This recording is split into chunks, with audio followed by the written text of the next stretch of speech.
The old cook at the Maple Diner, a woman named Rose, often said that in her 30 years of serving tables across Illinois, she had never seen a wealthy man humiliate a poor woman with such calculated coldness, all over a folded piece of paper.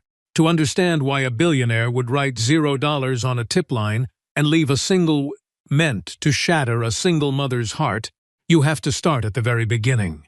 You have to know Lucy Miller. Lucy was 28 years old, though the permanent exhaustion shadowing her bright green eyes easily added another 10 years to her face. She kept her brown hair pulled back in a messy bun that always unraveled halfway through her double shifts, wearing a light blue uniform with white trim that had been meticulously mended at the elbows 3 times. By 5 o'clock in the morning, she was already on her feet, preparing for a day that would test every ounce of her endurance. By 6 o'clock, she would drop off her 6-year-old son, Matthew, at the home of Carol, the kind elderly neighbor who watched him in exchange for a few dollars, and whatever leftover food Lucy managed to salvage at the end of the night. By 6:30, Lucy pushed through the glass doors of the Maple Diner, tied her faded apron, and began a grueling shift that rarely ended before midnight.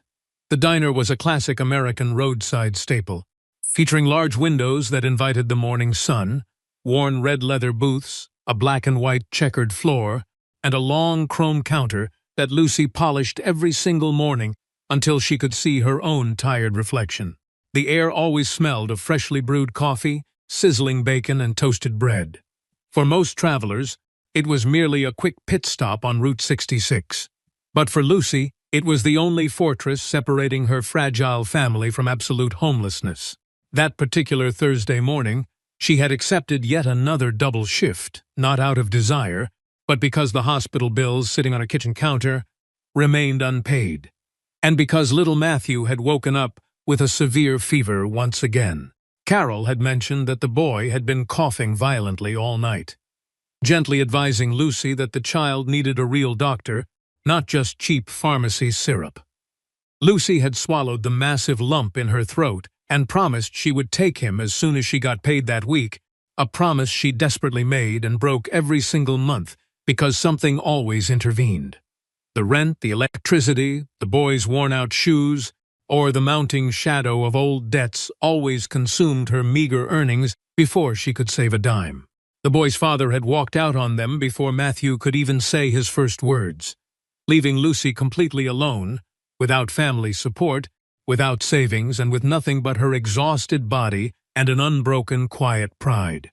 It was not a boastful pride, but rather the silent, resilient dignity of a woman who, despite having everything stacked against her, never once stopped smiling warmly at her customers. She never served a plate of food without wishing them a wonderful meal, and she absolutely refused to let her personal misery poison her professional demeanor.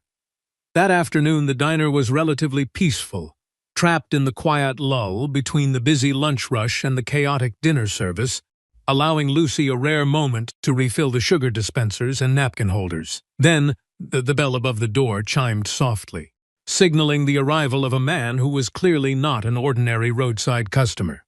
She knew it instantly, just as every seasoned waitress knows when a stranger from an entirely different universe crosses the threshold.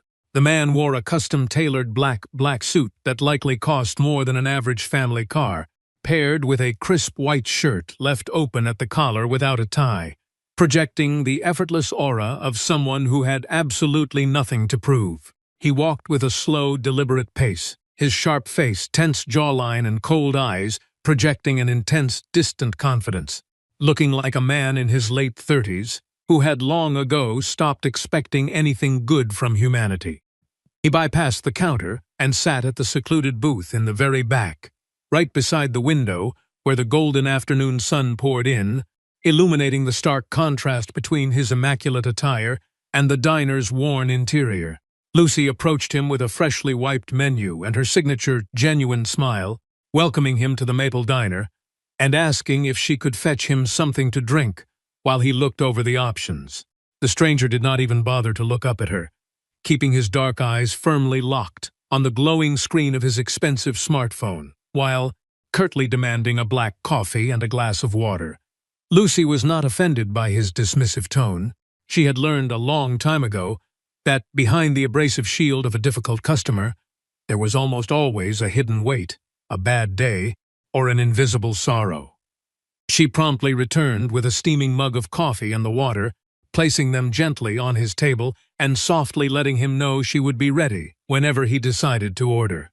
The man finally lifted his gaze, and for just a brief, fleeting second, something in his cold expression seemed to completely halt as his eyes met her profound, bright green eyes that were far too sorrowful for someone so young.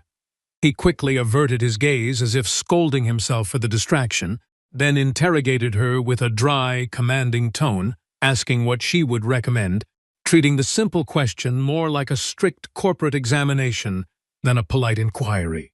Lucy suggested the freshly baked meatloaf and the vegetable soup.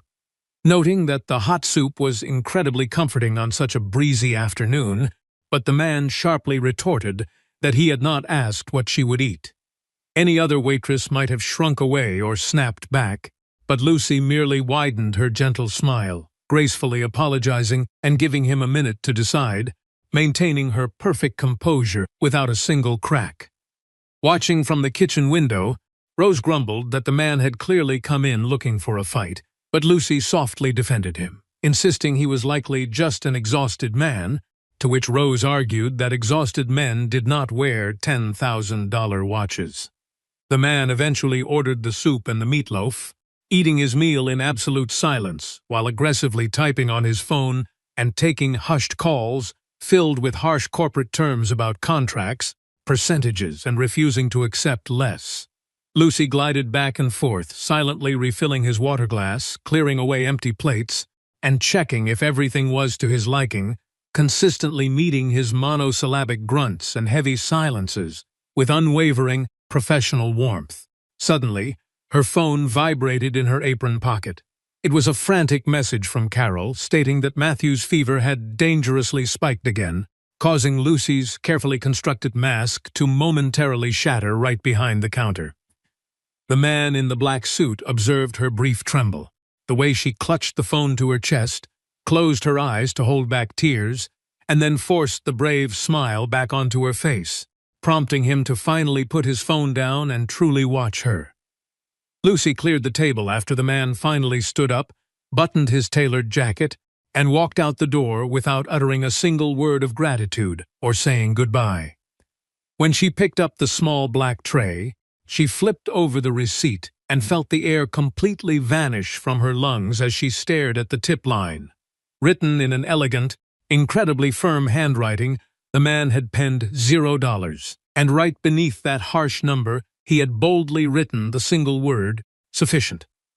It was a brutal, physical blow, essentially telling her that she had already received enough of his time, that she was worthless, and that after 2 hours of flawless, attentive service, she deserved absolutely nothing. She felt a hot flush of deep humiliation rise to her cheeks, not entirely because of the missing money. Even though heaven knew she desperately needed every single cent to buy her child's medicine that week. The pain stemmed from the calculated, freezing cruelty of the gesture, the overwhelming realization that to this wealthy stranger, she was not a struggling human being, but merely a disposable object to be used and discarded.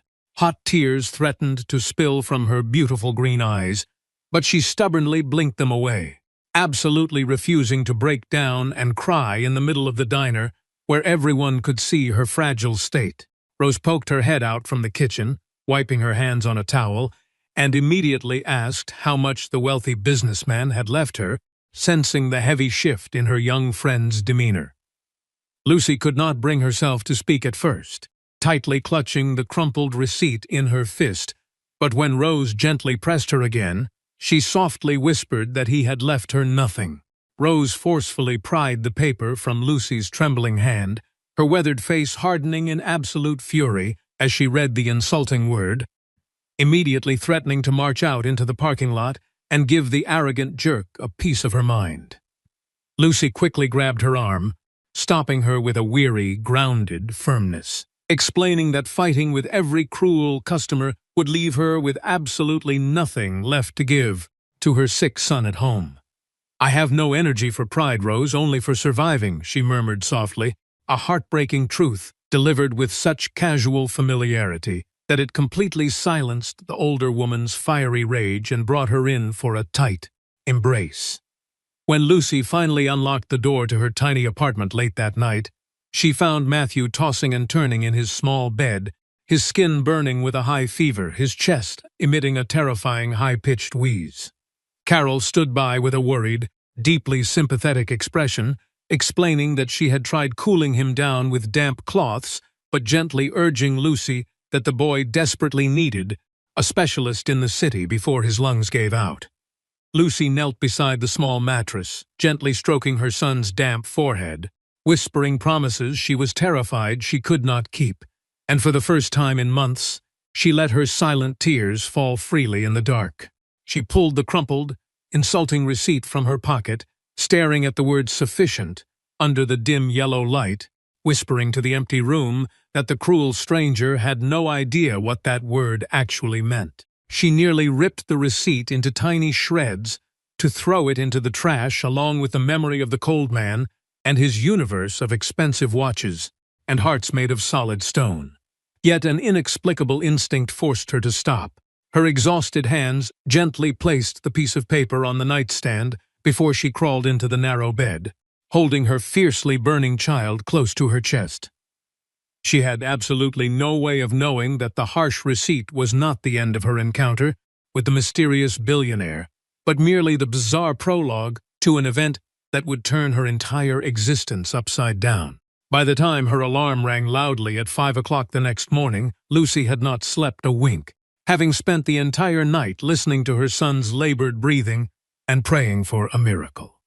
After leaving Matthew with Carol, promising to bring him a leftover slice of cake, she walked the 8 freezing blocks to the Maple Diner, the crisp morning air doing nothing to clear the heavy fog of fear in her mind. She turned on the lights, started the massive coffee machines, and began wiping down the tables left sticky from the previous night's closing shift, moving methodically until she reached the secluded back booth where the stranger had sat. When she lifted the cheap plastic vase, sitting in the center of the table, to wipe the laminate surface, she spotted something carefully folded and tucked underneath, completely hidden from anyone except the person thoroughly cleaning the booth. It was a piece of thick, creamy, incredibly expensive parchment paper, completely unlike the cheap, flimsy receipts they used at the diner, and she unfolded it slowly with trembling, calloused fingers. The message inside was written in the exact same elegant, firm handwriting from the day before, stating, "The real tip was not on the receipt. If you have the courage to find it, come to this address at 11 o'clock on Friday morning. Ask for Alexander Vance. What you saw as a humiliation was a test. You did not fail.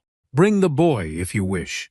Below the cryptic message was an address located right in the heart of downtown Chicago, in the affluent financial district famous for towering glass skyscrapers and corporate power. Lucy read the impossible note 3 or 4 times, her heart hammering wildly against her ribs, until Rose walked over, snatched the paper, and immediately warned her that it smelled like a dangerous trap set by a complete lunatic. Rose vividly reminded her of all the terrible news stories about wealthy men preying on poor women, begging Lucy to burn the note and forget the crazy billionaire who played twisted psychological games with exhausted waitresses. Lucy agreed out loud, shoving the note deep into her apron, but throughout her incredibly long shift, her mind kept returning to his chillingly accurate mention of her son, realizing the man had seen through her mask. She used a rare break to search the address on her phone, discovering that Alexander Vance was a renowned corporate magnate, a ruthless billionaire often dubbed the ICE executive by major financial magazines. Staring at the glaring photo of the cold man on her cracked screen, she thought of Matthew's terrifying wheeze and decided, right then, that she would walk straight into the lion's den if it meant even a fraction of a chance to save her little boy. At exactly 11:15 on Friday morning, Lucy stood frozen on the bustling Chicago sidewalk, staring up at the dizzying glass facade of Vance Enterprises, feeling her heart attempting to leap completely out of her chest. She had absolutely refused to bring Matthew along, leaving him safely in Carol's care, silently vowing that if this turned out to be a sinister trap, she would face the wealthy monster entirely on her own. Dressed in her only decent outfit, a faded blue dress she saved for parent-teacher conferences and rare important events, she felt profoundly out of place amidst the ocean of sleek briefcases, designer heels, and perfectly tailored suits. Taking 3 deep, shaky breaths to steady her trembling knees, she muttered a quiet prayer, pushed through the heavy revolving doors, and stepped into a sprawling lobby made of pristine white marble and soaring ceilings. The security guard eyed her with immediate suspicion, and the front desk receptionist asked how he could help with a tone of polite dismissal, clearly assuming the tired woman in the faded dress was terribly lost. When Lucy nervously cleared her dry throat and stated she had an 11:00 clock appointment with Mr. Alexander Vance, the receptionist raised a highly skeptical eyebrow, typing her name into the gleaming computer system with clear reluctance. To the receptionist's visible shock, her name flashed on the screen with maximum clearance, and he quickly summoned an executive assistant who escorted Lucy into a private, terrifyingly fast elevator that shot straight up to the 40th floor. The doors slid open to reveal a breathtaking corner office boasting floor-to-ceiling windows that overlooked the entire sprawling city, furnished with solid oak desks and leather-bound books, and standing by the glass with his hands in his pockets was Alexander. He turned around slowly, wearing a flawless gray suit, his sharp features just as cold as she remembered, though his dark eyes held a strange, new intensity as he softly confessed he was not entirely sure she would actually show up. He politely gestured for her to take a seat on the luxurious leather sofa, but Lucy remained rigidly standing, her posture defensive and her voice surprisingly steady as she declared she had no intention of staying long. Alexander studied her for a long moment, a faint, almost imperceptible shadow of a smile crossing his usually stone-like face, respecting her defiant boundaries as he leaned casually against the edge of his massive desk. Lucy decided to seize the moment, reaching into her worn handbag to pull out the crumpled diner receipt and the thick parchment note, slapping them both onto the polished oak desk with a resounding sharp thud. She unleashed the heavy burden of her anger, telling him exactly what she thought of his cruel stunt, explaining how deeply it stung to serve him flawlessly for 2 hours only to be degraded and mocked in front of her peers.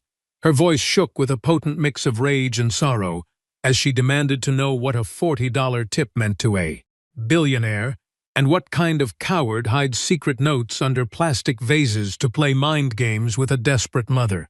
She boldly demanded he state his business immediately, firmly reminding him that she had a critically ill child waiting for her at home and absolutely no time to indulge the twisted fantasies of a bored, affluent executive. She expected security to burst through the doors and drag her out for speaking to one of the city's most powerful men with such blazing disrespect, but Alexander simply listened in total silence, his expression softening into an unexpected look of deep admiration. "You have remarkable character, Miss Miller," he finally said, his voice low and devoid of its previous icy edge, stepping closer but maintaining a highly respectful distance from the visibly furious waitress standing in his office. He took a deep breath, revealing a profound exhaustion beneath his polished exterior, and explained that the lack of a tip was not an insult, but a highly deliberate, calculated test of human character. He gestured toward the sweeping city view, explaining that he spent every single day surrounded by hundreds of fake people, ambitious employees, and greedy partners who only smiled at him because they wanted a piece of his massive fortune. He confessed he had forgotten what genuine human sincerity looked like, so he spent the last week visiting humble establishments in disguise, acting like a completely miserable, demanding customer to see how people reacted when they believed there was no financial reward. He recounted how other servers had cursed at him, spat in his coffee, or chased him into the parking lot screaming insults the moment they realized he was not going to leave them a single shiny coin.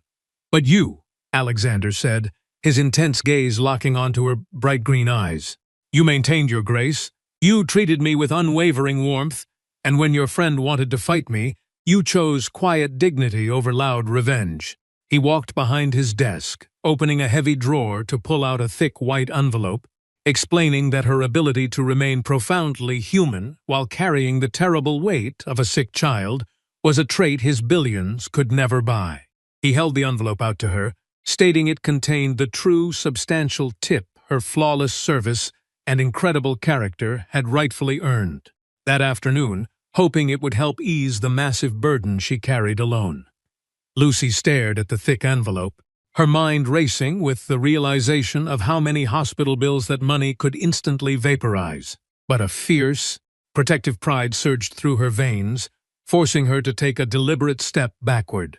She firmly stated that she did not want his charity, nor did she want money earned by passing a twisted psychological test designed by a lonely, broken man who treated struggling people like laboratory rats. She choked back a sob, confessing the incredibly painful truth that she only came because her child was slowly suffocating, and she had foolishly hoped this bizarre encounter might yield a miracle cure, not a degrading social experiment.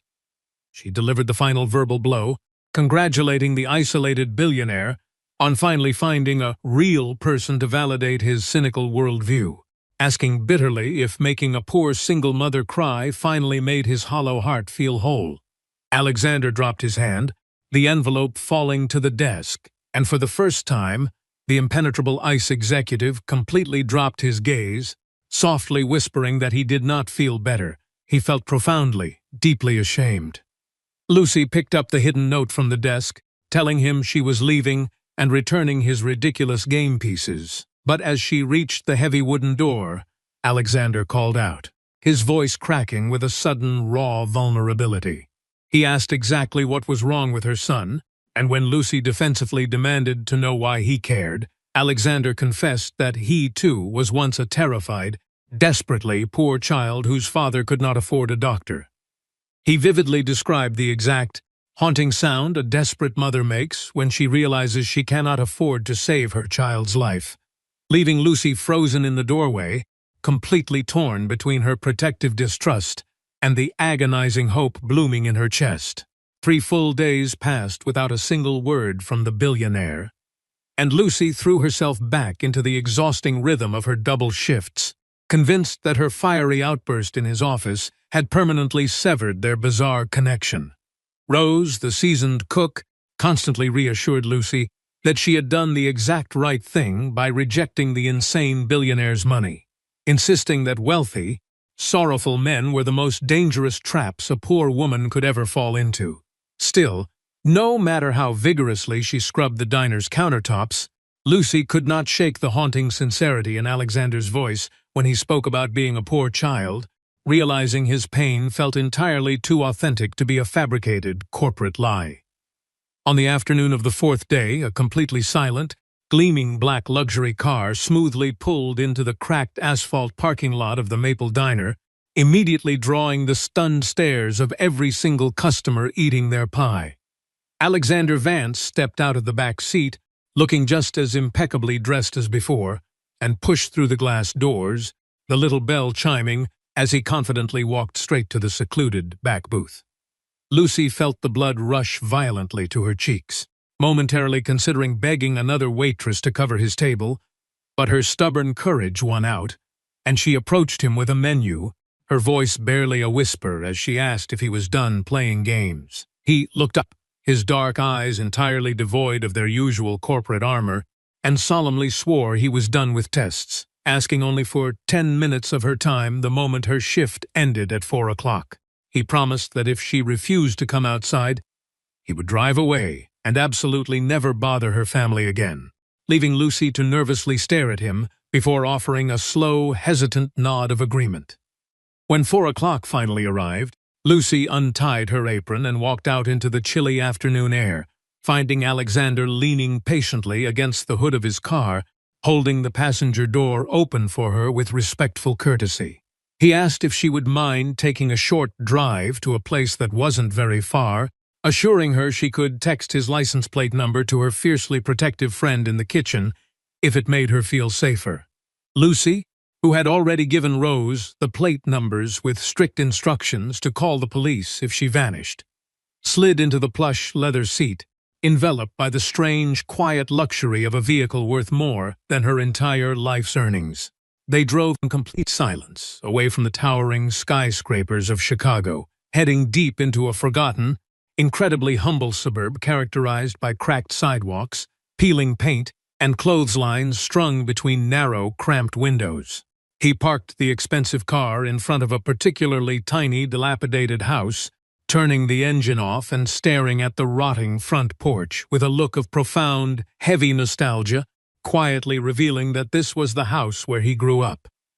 He painted a vivid picture of his childhood, explaining that his father was an exhausted factory worker and his mother washed clothes for pennies, making them truly, desperately poor, the kind of poor where every single slice of bread was mathematically calculated.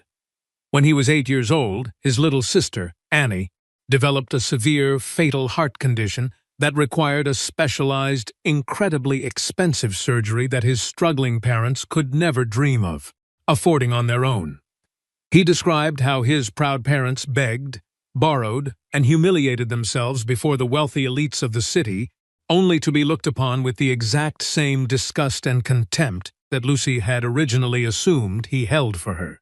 Little Annie died when she was exactly 6 years old, the very same age Matthew was right now, an agonizing tragedy that completely shattered his father, who died of a broken heart just a few short years later. Alexander tightly gripped the leather steering wheel, his knuckles turning stark white as he confessed he made 2 solemn vows at his sister's tiny grave to become impossibly wealthy and to ensure no other poor child ever died for lacking pieces of green paper. He succeeded brilliantly at the first promise, building a massive empire by his mid-30s, but the infectious greed of the corporate world slowly hardened his soul, causing him to completely forget the second, most important promise he had ever made. He turned to Lucy with tears shining in his dark eyes, admitting he created the cruel diner tests to find a genuinely good person who could wake him up from his toxic, money-obsessed nightmare and remind him how to feel. He told her that her unyielding grace in the face of his calculated cruelty proved that true, selfless goodness still existed, and he absolutely refused to let her beautiful boy suffer the same tragic fate as his beloved sister Annie. The heavy silence inside the car was thick with raw, unresolved grief until Lucy finally spoke, her voice trembling as she stated she could not accept his money because wealthy men always eventually demanded something terrible in return. Alexander completely understood her fierce maternal distrust, offering a brilliant compromise. He asked her to simply let a top-tier medical specialist examine Matthew entirely free of charge, with absolutely zero strings attached, and if she wanted to disappear afterward, he would let her go. He cornered her with the one argument she could not fight, softly asking if a loving mother could truly let her fierce pride deny her suffocating child a life-saving medical consultation, breaking down her final walls of defense. The very next morning, an elegant town car collected Lucy and a wide-eyed Matthew, transporting them to a pristine private medical facility completely devoid of the chaotic, crowded waiting rooms they usually endured for hours on end. Alexander intentionally stayed away to honor his promise of zero pressure, but he had arranged for Dr. Harrison, the finest pediatric lung specialist in the entire state, to examine the boy with incredible gentleness and state-of-the-art equipment. After extensive testing, the doctor brought Lucy into his office, delivering the bittersweet news that Matthew had a chronic condition that was destroying his lungs, but it was entirely curable with an intense, prolonged, and astronomically expensive treatment plan. Lucy left the clinic clutching her son's small hand, her soul completely crushed by the devastating knowledge that her child's salvation actually existed, but it was locked behind a financial wall she could never, ever hope to climb. Later that afternoon, Alexander summoned a weeping Lucy back to the 40th floor, where he sat alongside his corporate lawyer, offering her a fully legitimate, high-paying contract to manage his newly established charitable medical foundation for underprivileged children. He explained that her profound empathy and lived experience made her the perfect director, and the job included an elite medical benefits package that would immediately cover every single penny of Matthew's expensive lung treatments. Before she could process the magnitude of the miracle, she rushed home to find Matthew turning blue, violently gasping for air in a massive, life-threatening asthma attack that caused her entire world to completely stop spinning. She frantically dialed Alexander's number in sheer terror, and the billionaire raced across the city faster than the ambulance. Arriving with Dr. Harrison in tow, personally carrying the gasping boy into the emergency vehicle and saving his life that very night. Following that terrifying night in the hospital, where Alexander sat quietly in a hard plastic chair until the sun came up, Lucy signed the employment contract with tears of immense gratitude streaming down her face. She bid a highly emotional farewell to the Maple Diner, receiving a massive, tearful hug from Rose, and quickly moved her son into a modest but incredibly clean, dust-free apartment closer to the new foundation's headquarters. Matthew's health improved almost immediately under the new medical protocol. The haunting midnight wheezing completely vanished, replaced by the joyful, chaotic laughter of a little boy finally experiencing the boundless energy of a normal childhood. Lucy threw her entire heart into her new role as the Foundation's director, using her deep understanding of poverty to comfort terrified parents, quickly proving to be an exceptionally brilliant and compassionate administrator. Lucy and Alexander began spending countless hours together, transitioning from strictly professional discussions over Foundation spreadsheets to sharing late-night dinners, where they talked about their deepest fears, shattered dreams, and the heavy emotional scars they both carried. The towering walls Lucy had built around her heart to survive her cruel life slowly began to crumble piece by piece, as she realized the intimidating ICE executive was actually a profoundly gentle, deeply wounded man who adored her son. However, true happiness rarely goes unnoticed by those who thrive in misery, and Rachel, Alexander's incredibly bitter and vindictive ex-wife, had spotted the couple laughing intimately during a quiet dinner at a secluded downtown restaurant. Enraged that a lowly former waitress was replacing her, Rachel allied herself with Frank, a resentful former business partner of Alexander's, and the two viciously wealthy socialites began plotting to completely obliterate Lucy's reputation. Rachel launched a ruthless smear campaign, using her vast connections to feed highly toxic rumors to the city's elite, whispering that the new Foundation director was a manipulative gold digger who used her sick child as a calculated trap to steal a billionaire. She paid corrupt journalists to publish invasive photographs of Lucy exiting Alexander's luxury vehicles, splashing venomous headlines across gossip magazines that painted the struggling single mother as a highly deceitful, opportunistic predator climbing the corporate ladder. The devastating rumors quickly spread, causing wealthy donors to question the Foundation's integrity, and eventually pushing the corporate board of directors to demand an emergency meeting to discuss the massive reputational risk Lucy posed to the massive Vance empire.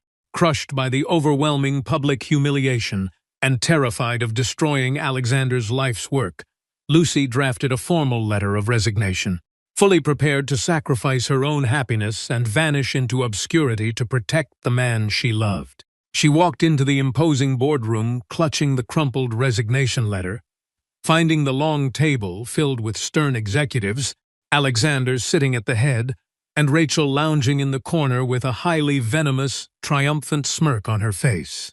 A senior director cleared his throat, harshly suggesting that employing a completely uneducated former diner waitress with a scandalous public image was incredibly dangerous for the company's stock, demanding her immediate removal from the charitable foundation. Before Lucy could surrender her letter and run away, Alexander slowly stood up, his towering presence commanding absolute silence, his eyes blazing with a terrifying protective fury that made the entire room collectively hold its breath. He stared directly at his smug ex-wife, publicly revealing that his investigators had already traced every single bribe, fake photograph, and vicious rumor directly back to her and Frank, promising entirely ruinous legal consequences for their slander. Alexander then turned his passionate gaze toward Lucy, boldly declaring to the stunned executives that she was the most profoundly honest, incredibly brave human being he had ever met, and anyone who disrespected her would have to go through him. The boardroom erupted into chaotic whispers as Rachel turned ash white, her malicious plan completely backfiring, while Lucy realized with overwhelming clarity that she was no longer fighting her battles alone. She finally had a true champion. Later that same evening, Alexander invited a highly emotional Lucy to his grand, incredibly warm mansion, gently taking the torn resignation letter from her trembling hands and tossing it directly into the crackling fireplace. As he guided her through the quiet, spacious halls lined with old memories, Lucy paused abruptly before a faded, black-and-white photograph resting on a mahogany shelf depicting a poor family with a young boy and a little girl. Lucy was stunned to discover that the oak tree locket worn by Alexander's father in an old photograph was identical to the one her late father, Thomas Miller, had treasured throughout his life. Alexander revealed that Thomas had been his father's closest friend and had sacrificed his own possessions to help pay for little Annie's heart surgery decades earlier. The matching lockets had been carved as symbols of their friendship before the families lost contact. Realizing that their father's bond had unknowingly connected them across generations, Lucy and Alexander embraced their shared history. However, their happiness was threatened when Rachel launched a malicious campaign against Lucy, fabricating evidence and false witness statements to accuse her of neglecting Matthew. The resulting legal battle caused immense stress, even leading to a minor relapse in Matthew's health. When Rachel attempted to bribe Lucy into disappearing with cash and plane tickets, Lucy rejected the offer, drawing strength from her father's integrity and refusing to sacrifice her dignity or abandon her son. At the court hearing, Alexander's attorney exposed Rachel's bribery scheme and fabricated accusations, while Dr. Harrison testified that Lucy was an exceptionally devoted mother and that Matthew's condition was part of a normal recovery process. The judge dismissed the case, ordered criminal investigations into Rachel and Frank, and brought about their complete downfall. In the years that followed, the medical foundation flourished, helping hundreds of children, while Alexander and Lucy married in a simple ceremony beneath an oak tree. Matthew grew into a healthy, energetic child, and the two families' oak lockets were united on a single chain, honoring a promise made by their fathers long ago. Later, with their daughter Hope completing the family, Lucy and Alexander found lasting happiness and purpose. Their story proves that integrity, courage, and compassion are worth more than wealth or status, and that those who remain true to their values through hardship often discover that even the greatest trials can lead them to the life they were meant to live.